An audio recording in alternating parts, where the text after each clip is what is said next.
Hi, gorgeous ladies. Welcome back to my podcast, She Blooms Podcast. I'm your host, Liana, and this is a podcast, a safe space for you to feel empowered and to bloom into the best version of you. On our series of women's health, I'm going to be talking about today fibroids with the beautiful Dr. Rachel. So you may be wondering, why should I care about fibroids? But a lot of women suffer from fibroids and not being diagnosed and don't know what to do when they do have fibroids. So I want to inform you about and educate you about the symptoms, what to do, the treatments, and how can you thrive in your health. So Dr. Rachel is going to answer all your questions and give you the real deal about fibroids. Everyone needs to hear this. And also, guys, take a screenshot of this interview with Dr. Rachel and I so that you can tag us on Instagram that you're listening to our podcast. We're joined here with the beautiful Dr. Rachel again. Thank you so much, Dr. Rachel, for coming on to my podcast. We are going to talk about fibroids and why it's so important to check yourself and to make sure that your health it comes first as your priority. Thank you, Liana, for having me. It's a pleasure, and it was a pleasure the last time, and we are here again. So let's go and educate our women on fibroids. Definitely. So we're gonna start it off all fun. So Dr. Rachel, I know you're a self-care queen as well. What is your favorite self-care routine? My favorite self-care routine, which I don't really get to do, is going to the spa. Oh my God. Full weeks. Gel, I love it. massage, mani, and pedi. That would be heaven to me. I love that. If full on, no, treat yourself. That's what I like. So, all right, let's get into it. So, what is fibroids and why it's so important to women to know about that? The technical term for fibroids would be leiomyoma. And what they are, it's muscular growths, like a single cell will go haywire and start to say, let me multiply and become this firm muscular growth within the normally smooth muscle of the uterus. And these growths, they look like balls, kind of, when we feel them or when we look at them on the ultrasound or MRI. You will see them as these circular or spherical growths, and they disrupt the normal smooth and uniform layering of the muscle of the uterus. Wow, that's so interesting. So, right. And is there different types of fibroids? Can you elaborate? Sure. So fibroids are distinguished by we grow, right? Or which layer in the womb they grow, or the position. So if you have a fibroid growing at the neck or mouth of the womb, you call that a cervical fibroid. If you have a fibroid that is pushing itself into the inner lining of the womb, we call that a submucosal fibroid. And these fibroids can affect fertility, for instance, or your bleeding pattern. If your fibroid is well embedded within the muscular layer of the womb, it's called an intramural fibroid. We have those fibroids that push on the outer layer, and those are called subserosal fibroids. And then you have those that just hang out there and they're on a stalk. We call those pedunculated fibroids. So it's about where the fibroid is, how deep within the muscular layer the fibroid is. That's how we would distinguish what type of fibroid we have. Okay. Wow, that's so interesting. So when do you have to see a doctor on knowing that you have a fibroid? Some women don't even know they have fibroids, Liana. So they may go for their regular checkup. They have no symptoms, and we can talk about symptoms later, but they have no symptoms, and they go to the doctor just for a regular checkup, and they may find that their womb is felt within the abdomen or the abdominal cavity. So when your doctor is touching on your tummy, they're feeling a mass, but you have no idea.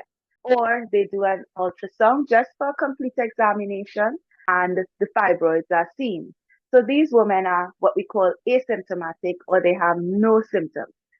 For women like this, you may not need to do anything at all, right? You can follow up yearly to check on the growth, bearing in mind that fibroids are actually slow growing tumors. So they grow over years. if you find that there's a tumor that's growing rapidly, we tend to look at it a little more closely because there's something called leiomyosarcoma, which is actually the cancerous form of muscular growth within the womb. Which and fibroids, I must add, less than 1% would turn out to be anything cancerous. So fibroids are non-cancerous, slow-growing tumors. And if you have no symptoms, you can simply follow up yearly with your doctor. So, is it true that fibroids only affect older women, or does it also affect women in their 20s? Average age range would be women in their 30s and 40s. That's when most women would start to present with diagnosis of having uterine fibroids. But that doesn't mean that you wouldn't find it in the younger population, but it's less likely, right? 30s to 40s, that's when you would find most women coming forward with the symptoms and then finding out that they have fibroids. And why it's such an interesting topic, and we hear it all the time. Why women of color suffer from fibroids more?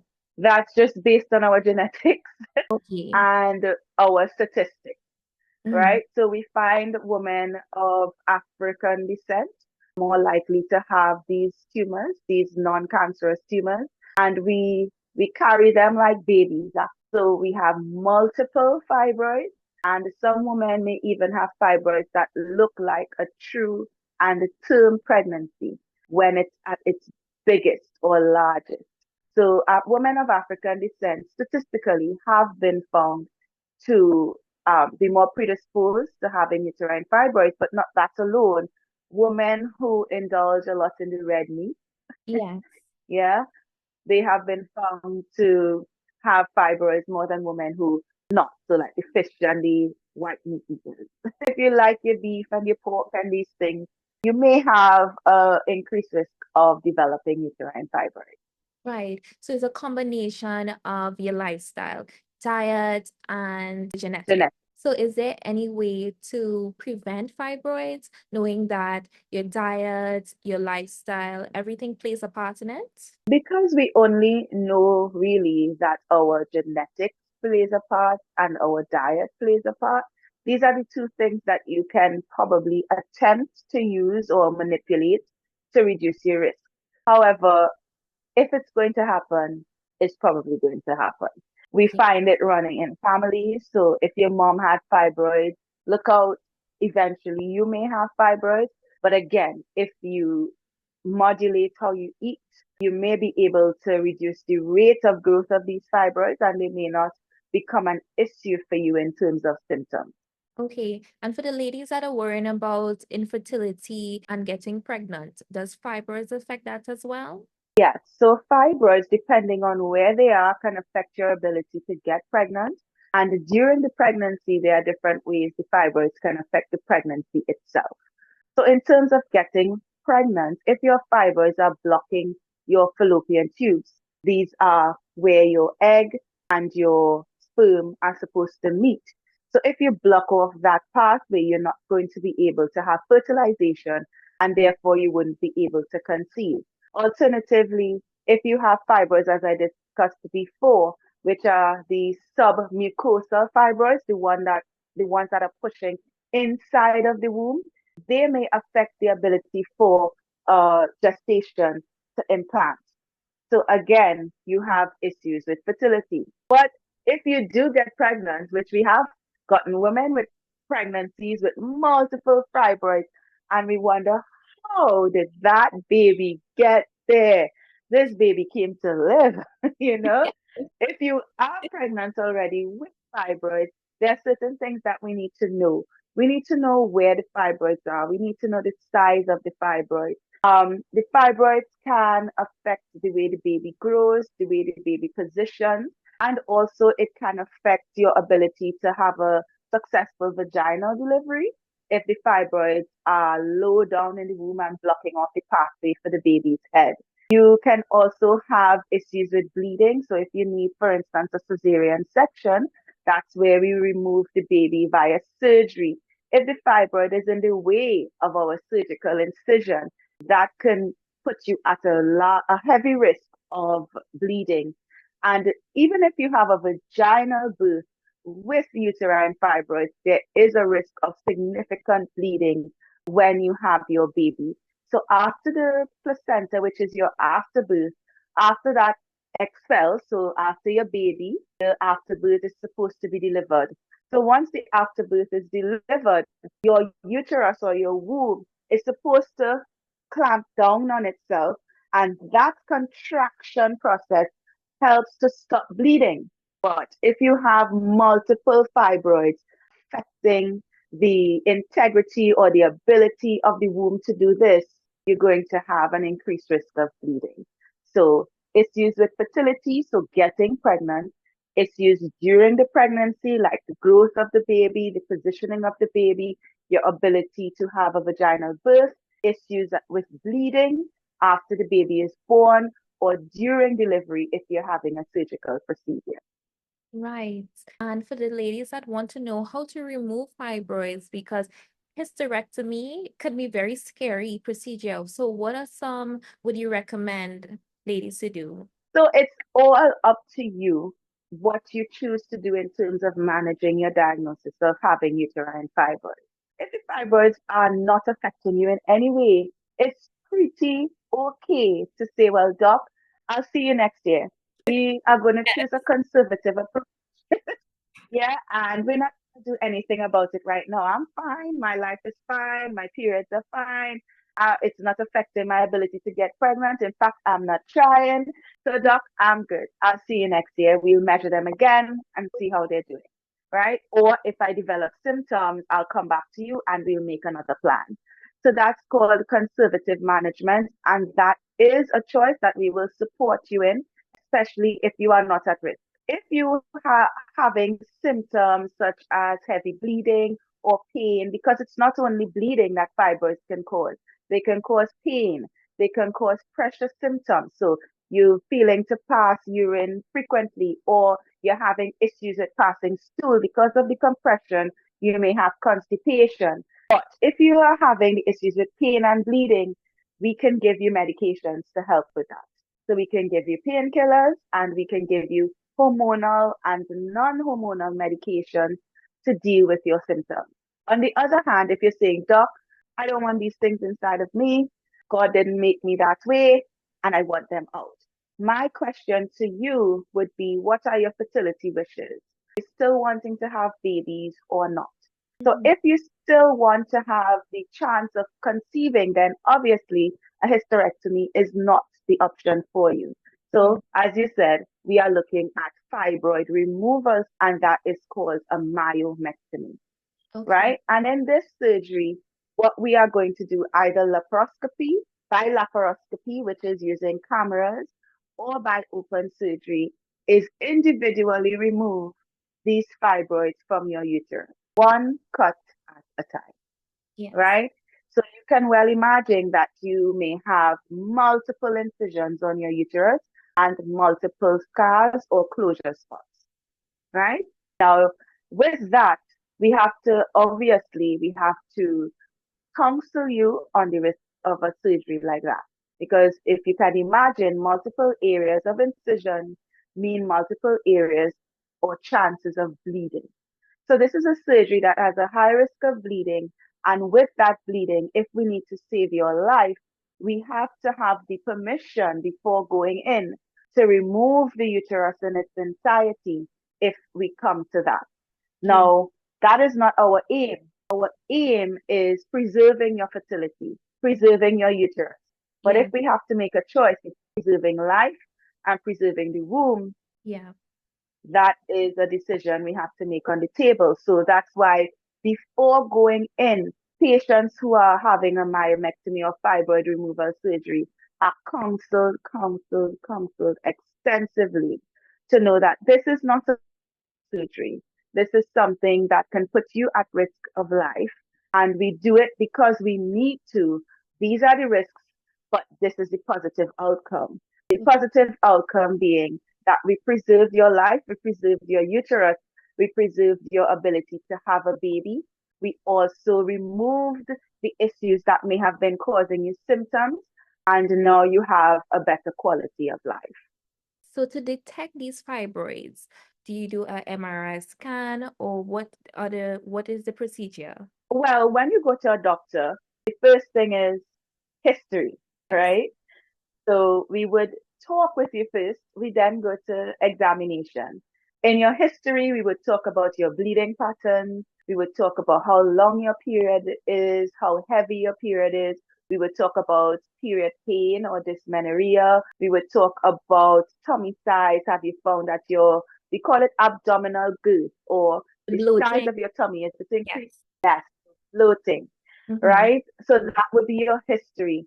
Family history even may even point us to it, as I said before, it may run in families, right? Then we go to examination. So a simple abdominal examination could tell you that this woman may have a mass coming from the pelvic area, which could be based on her history and your examination, which could likely be fibroid. Sometimes it could be something like a large ovarian cyst that you're feeling, but if it's coming, you can literally feel it from the pelvis coming up into the tummy. It's usually a fibroid uterus, right? Then we would do a simple thing like a bimanual exam. What is that? Two fingers in the vagina, one hand on top the tummy, and we feel the pelvic organs between our two hands, right? So that is called a bimanual examination. From examination, we go to investigation. So the investigation could simply be a pelvic ultrasound. And that ultrasound could either be internal or by putting the probe on your tummy, and that's called an external or trans-abdominal ultrasound. Sometimes, if the womb is really large and we want to predict how difficult our surgery is going to be, if we may need additional help, like a general surgeon, etc. Because sometimes when the fibroid uterus is so large, you may have blood vessels connecting to different organs, like to your bowel and stuff like that. These things can happen. So when we have thought that this may be very difficult, we do an MRI. And Okay. MRIs show us tissues and structures, and they help us to demarcate where one structure ends and another starts. So if we need more information, we would do an MRI. But most times, history, physical examination, and a pelvic ultrasound are enough to go forward with planning, either conservative, medical, or surgical management. Okay, that's good that we have alternatives than straight going to the MRI scan. I've heard cases of ladies actually shrinking their fibroids by using they're changing their diet, adding more vitamin D to their diet, either having a Mediterranean or vegan diet. So it's a lot of things that they implemented, like herbs, natural herbs, before going to maybe like severe measures. So what do you think about that? In both of them to create a great combination. Well, that's an excellent point because we did touch on it earlier in terms of your diet, your lifestyle. But what one of the things I did not touch on was a non-surgical procedure called uterine artery embolization. So, as you mentioned, the shrinking by diet, you can also use this minimally invasive procedure, not done by your gynecologist, but by your radiologist. And what Mm. the radiologist is going to do by using wires and their procedures, they are going to block off some of the vessels that are leading to your womb. And by so doing, they cut off the blood supply or slow down the blood supply. And so the fibroids are going to shrink, atrophy, and some of them stop growing as well. And you also stop the growth of new fibroids. This is particularly important for women who either don't want surgery or are not fit for surgery. And it's actually a very good option. And you would find that you have a reduction in your heavy menstrual bleeding. You would have over time a reduction in the size of your womb. And over time, you do as well preserve your fertility. So you can get pregnant even if you have this procedure done. Okay, so that's really great that we have this non-invasive procedure. So the uterine artery embolization would be a minimally invasive. There is some invasion, right? Because we have to access your vessels. Okay. So the radiologist may either enter through the groin or even through your arm, and they're then going to thread their wires. They are amazing, these radiologists. I mean, they are amazing. Yes. They're going to get these guide wires all the way to your uterine vessels. These are the blood vessels that lead to your womb. When I think about it, I am amazed. Like they are my heroes. I love that you dropped so many gems on, women's health. Like for someone that it is so mentally draining, it's so physically draining to be dealing with fibroids. You don't know where to go and who to go to. And there's so many information out there. So I love that you spread like this awareness and you advocate for women's health. And so for someone that needs to feel empowered during this time, what would you say to them? I would say don't suffer alone and don't suffer in silence. Seek your doctor, seek help. And if you're afraid to go to the doctor, then first seek a peer who you can trust and Yeah. speak to about it, someone that may even be experiencing similar situation or similar symptoms.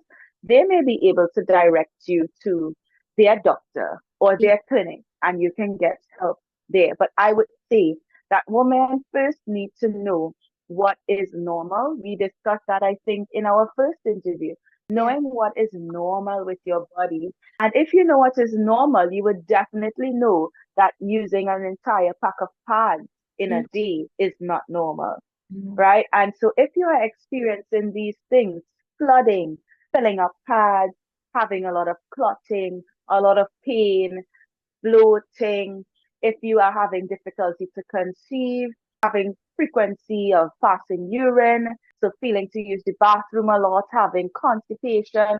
If you are having these issues, by all means, please come see a doctor. Let's not make it an issue of money, Right. especially in our country where healthcare is free. You may have a wait, maybe, but do seek medical attention because, Liana, one of the things that can happen if we leave this issue unchecked is you becoming very, very anemic Mm. or your blood counts being very low to the point where you may have a fainting spell. So Yes. you lose consciousness, may fall in a dangerous area, you may hit your head, you may be dizzy, you may be tired all the time and not able to carry out your activities of daily living. So you're not enjoying your life. Right. Fibroids affect your quality of life. Yes. So come on, ladies, get help. Don't suffer in silence. Don't suffer alone. Yes. No, it's so important to have a community of women that you trust, like your gyno, your friendly gyno, your mom, your sister, everyone. Don't suffer in silence and make sure that you put your health first and go and prioritize that. Definitely, Liana. I agree. And things like these as well. What you're doing is amazing. You're getting the word out to women with their health care. And this kind of forum is great because you are reaching to the women. They may not always come to us, but if we can get the information out to them, they may be more inclined to be empowered to take care of their health. Yes, I know we said there's the taboo and the stigma with women's health and stuff like that, especially in our country. Like, I think that we should be able to share our opinions, our voices, and, be able to talk to our other fellow ladies about what's going on with us, our bodies. We should not feel ashamed what is natural. Yes, it is natural. And gone are the days when Granny wouldn't talk about things. Yes. We have to talk about things Yes. because that's the only way we would get help. I know my sister comes to me and I'm like, yes, do this, do that. I am a big sister. Yes, we need to Yeah. create space so we can have healing. I've heard so many women that don't even know they have fibroids because they don't even get checked regularly. So, how is it important for a woman to get checked regularly for their annual visits? it's important, it's just as important as seeing your GP. Yeah. Once you are, we can even see young girls if something is wrong, but Okay. generally, you want to start seeing your gynecologist, especially if you have started having intercourse or when you become an adult. So Yeah. you want to use that initial visit with your doctor to talk about things like contraception, family planning, safe intercourse.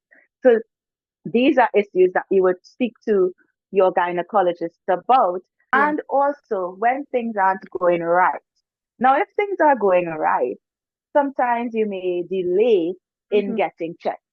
So, what I would say, make it an annual thing, Yes. either the beginning of the year, end of the year. So, I'm not going to let this year end without getting my checkup, or Correct. make it a birthday thing.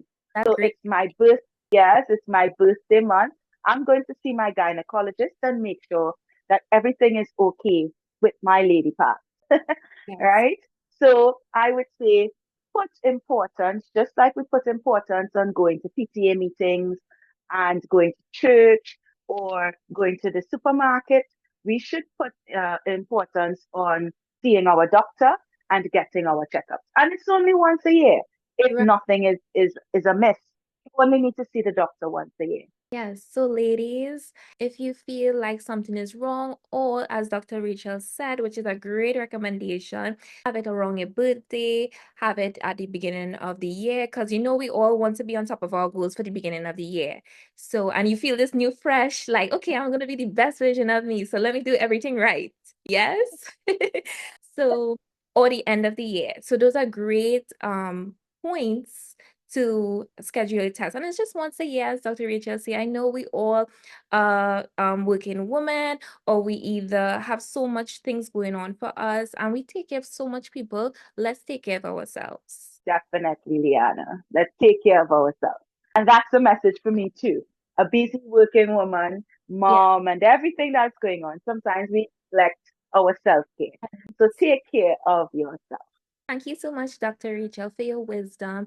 Fibers could be so intimidating for so many women. So I just wanted to show that, you know what? It's normal. It's your body. Do what's best for you and go and get checked and book your appointment and everything. Yes, thank you again, Liana, for having me. Yeah. And I hope that your journey continues to be an impactful one as you attempt to reach the lives of women.